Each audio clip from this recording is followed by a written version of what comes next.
안녕하세요. 배신의 장미입니다. 오늘의 사연 시작하겠습니다. 좀 과격한 글이 될 수도 있을 것 같네요. 이혼하기까지 하루하루 짜증만 나는 일들의 연속이었었고, 이혼한 지 얼마 되지 않았기에 아직 감정 컨트롤이 제대로 되질 않아 막 나가는 글이 될 수도 있을 것 같습니다. 미리 양해의 말씀 구하겠습니다. 너른 마음으로 이해 부탁드릴게요.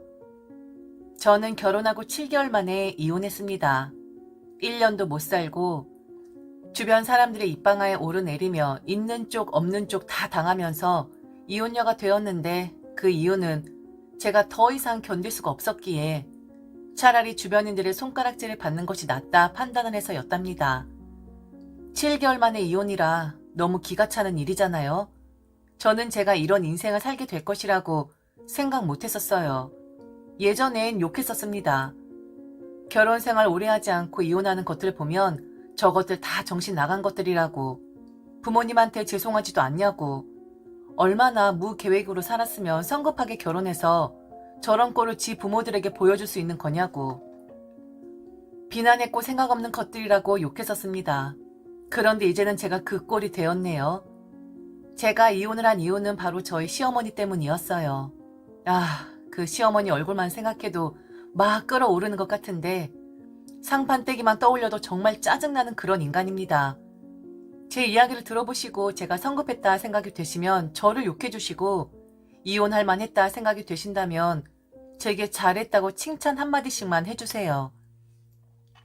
첫 번째로 제가 시어머니에게 견딜 수 없을 만큼 짜증이 났던 건 바로 그 사람의 말투였습니다. 시어머니는 경상도 분이세요.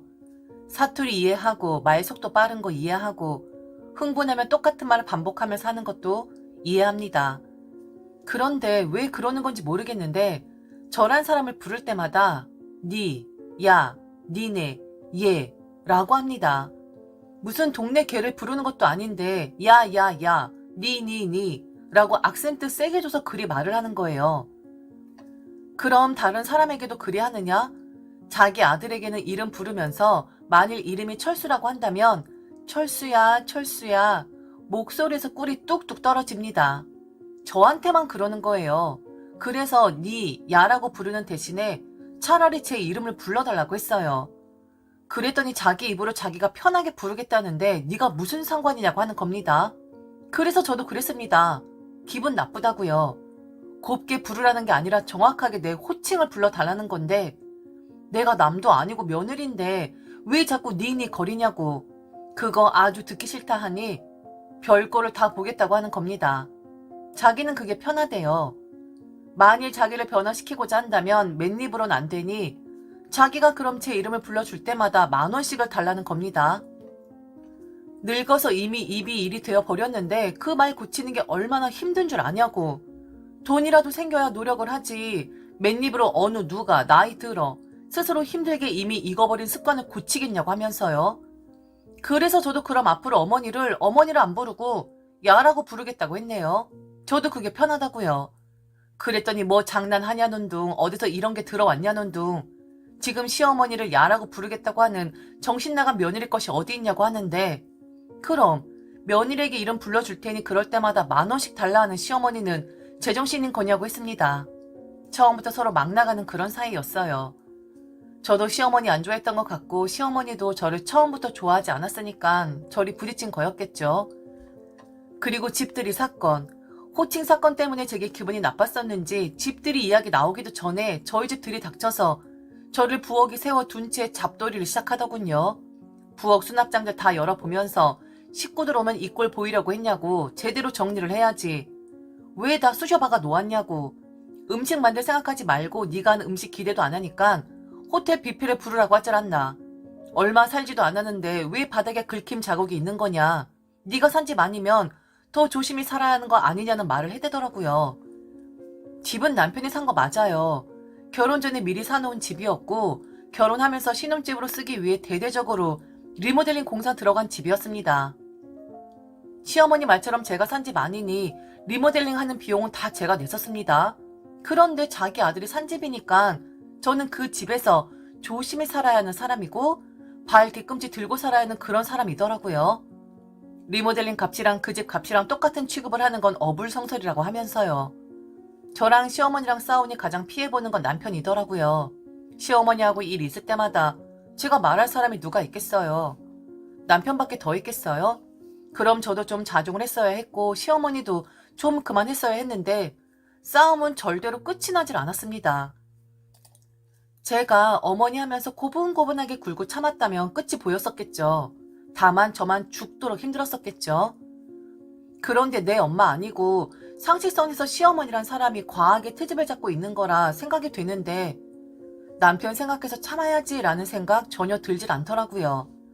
시어머니가 100을 하면 저도 지지 않고 100을 하려고 했었네요. 집들이는 취소했습니다. 일방적으로 안 하겠다 통보를 했는데 절대로 그냥 넘어갈 위인 아니죠. 한마디 해야 하는 그런 사람이죠. 집들이를 안 하는 대신 시가 사람들 싹 다 긁어 모아 여행 가자고 하대요. 그때 여행을 갔었어야 했어요. 저 아무도 살지 않은 무인도로 말이죠. 프라이빗한 여행이라고 속이고 무인도로 몽땅 다 끌고 가서 고생을 시켰어야 했었는데 거기까진 생각을 못했었네요. 여행 이야기 들어줄 것이라 생각하지 않았겠지만 순전히 저를 괴롭히려고 하는 거였어요. 자기가 질러 놓으면 제가 반응을 보일 것이고 어떻게 이걸 피해야 하지 하고 고심을 할 테니까요. 지능적으로 사람 돌려까면서 괴롭히는 데에는 일가견이 있는 사람이었습니다. 안 하겠다 하면 그럼 이걸 하자라고 하면서 다른 수를 꼭 들고 나오는 그런 시어머니였거든요.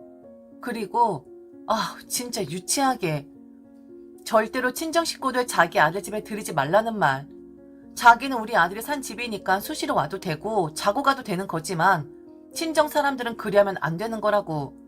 만일 자기 허락 없이 친정 식구들 당신 아들 집 함부로 들락거리는 거 보면 가만두지 않을 거라는 말을 했었죠. 완전 유치. 친정 식구들이 이 집 올 생각도 없고 리모델링 할 때 혼수 드릴 때 다 봐서 궁금해하지도 않는다. 그런데 왜 어머니 허락을 받고 이 집을 들어야 하는지 모르겠다. 어머니 아들이지만 이제 그 사람하고 서류상 묶여있는 사람은 나인데 자꾸 이러시면 나도 초강스러 둘 수밖에 없다. 제발 좀 그만 시비 걸고 조용히 살았으면 한다 했더니 제게 손을 올리네요.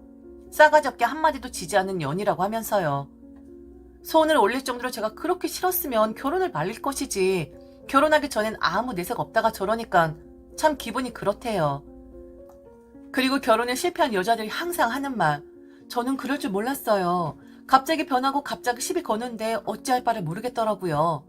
제가 그 당사자가 되었더라고요. 서로 머리채까지 잡는 그런 상황까지는 가진 않았지만 앞으로 당신 집에 나도 가지 않겠다. 당신이 당신 집 살 때 돈 한 푼 내지 않았던 사람이니 나도 당신 집에 발 들이지 않겠다. 고운 시어머니를 바라진 않지만 적어도 어느 정도 상식적인 시어머니가 될 생각이 없다면 나도 이제부터 본격적으로 상식 집어치우는 여자가 되겠다 했습니다. 아주 막장까지 가는 것 같네요. 이게 무슨 짓이죠? 왜 이렇게까지 해야 하는 거냐고요. 정말 징글징글하게 왜 이러냐고요. 정도가 좀 있어야지. 어쩜 하루도 빼놓지 않고 사람을 못살게 굽니까? 제가 그렇게 잘못을 한 거예요? 이젠 정말 이유가 알고 싶네요. 왜 이러는 건지. 서로 짐 빼지 말고 우리 그냥 얼굴 보지 말죠. 나도 당신 집 안 갈 테니 당신은 우리 집 오지 않는 걸로. 도대체 이게 무슨 꼴입니까? 그리고 머리를 한 대 맞았는데 진단서를 끊어 고소를 하겠다. 그래서 홧김에 저는 병원에 갔습니다. 그런데 어찌 보면 그 머리 한 대 맞은 게 좋은 결과를 내긴 했는데 시어머니와의 스트레스로 그런 증상이 나타나는 줄 알았었어요. 목결림이 심하고 소리를 질러대니까 목도 자주 쉬고 가끔 숨도 차고 화가 나서 그런지 음식도 잘 안 넘어가고 증상을 말했더니 갑상선 초음파를 좀 하자는 겁니다. 결과는 갑상선 암이었습니다. 쉬운 암이죠. 요즘 세상에 저도 잘 압니다. 그런데 무섭더라고요. 암이라고 하니까요. 그리고 시어머니 잘못은 아니고 제 몸에 이상으로 생긴 것인데 너무 시어머니 원망이 되는 거예요. 게다가 수술을 해야 한다는 말을 들으니 참 기분 그렇더라고요. 그런데 저 시어머니란 사람 뭘 했는 줄 아십니까? 일부러 그런 말을 하는 건지 아니면 가벼운 암이니까 그리 말을 해도 된다 생각을 했는지 몰라도 저보고 수술을 하지 말라 하대요. 애기 가져야 하는데 수술하면 애기한테 좋지 않다고요. 그리고 요즘에 갑상선 암에 걸려도 수술 안 하는 사람 많다고 하더라. 얼마나 네가 엄살을 떨었으면 수술하자고 하겠느냐. 혹시 네가 하겠다고 한 거 아니냐. 일부러 약한 척 아픈 척 하려고. 어디서 남의 집에 들어오면서 그런 걸 달고 와? 너 우리 집안 말아먹으려고 작정한 거 아니니? 이번에 한 게 아니라 이미 알고 있었는데 지금이 기회다라고 하고 폭로하는 거 아니야? 수술하지 마. 우리 집안 태를 이을 몸인데 우리 자손에게 해갈 일 절대로 하지 마. 별것도 아닌 거 가지고 호들갑 떨기는. 너도 참 별나다 별나. 성격도 별나고 몸도 별나고. 와, 저 그때 이성 잃었습니다. 결국 시어머니 머리채 잡았어요. 노망난 사람이라고 하면서 그 연세 드신 분 패대기 쳤습니다. 어쩔 수가 없더라고요. 제가 아무리 밉고 싫어도 그런 말까지는 하면 안 되는 거잖아요. 그래도 암 아닙니까? 남이어도 저런 말을 할 수 있을까 싶더라고요. 시어머니 패대기 치고 쌍욕하면서 싸우고 나니 이혼밖엔 없겠더라고요. 시어머니 꼴보기 싫으니 남편도 꼴보기 싫고 그냥 얼른 이 집 사람들이랑은 얼굴 안 보고 살고 싶다라는 생각만 들더라고요. 지금은 갑상선 암이지만 나중엔 어떤 것이 제 몸에 찾아올지 모른다 생각하니 끔찍했습니다. 그래서 이혼했습니다. 7개월 만에 도장 찍었어요. 저는 남편에게 리모델링 값만 돌려받았고요. 볼장다본 그런 사이였기에 이혼하는데 어려움은 전혀 없었습니다. 저도 그렇고 남편도 그렇고 어떻게 같이 살 수가 있겠어요. 시어머니란 사람에게 앞으로 흉측하게 살라고 한 사람인데 결혼생활 지속 불가능한 거 맞잖아요. 그리고 갑자기 또 한 가지 생각나는 게 있네요. 저보고 월 70만 원씩 자기한테 붙이라고 했었던 것이요. 갯돈을 붓고 싶다고 그걸 며느리가 되었으니 되어달라고 했던 사람이었습니다. 아주 결혼 초기에 니, 야, 니네 라는 호칭 가지고 문제 제기하기 전에 저 이야기부터 했었던 사람이었었죠. 그땐 저도 좋게 웃으면서 물어보긴 했었어요. 제가 갯돈 지원해 드리면 나중에 내 목도 있는 거냐고요. 흥 하고 콧방귀를 뀌었었는데 본래부터 이상한 사람이었었고 그 이상한 사람으로 인해 저도 이상한 사람이 되어버린 거였습니다. 아니면 똑같은 사람이 만났을 수도 있고요. 뭔 생각으로 시어머니란 사람이 제게 절했는지는 저도 잘 모르겠어요. 그리고 저도 무슨 생각으로 시어머니를 돌려쳤는지도 잘 모르겠고요. 그런데 한 가지 확실한 건 저는 이혼을 했고요. 갑상선암 수술을 했고요. 그리고 그 시어머니라고 잠시 불렀었던 그 사람이 아주 지독하고 흉측하게 인생을 살기를 바랄 뿐입니다. 저는 그 사람이 정말 싫거든요. 지금까지 들어주셔서 진심으로 감사합니다. 이상 대신의 장미였습니다.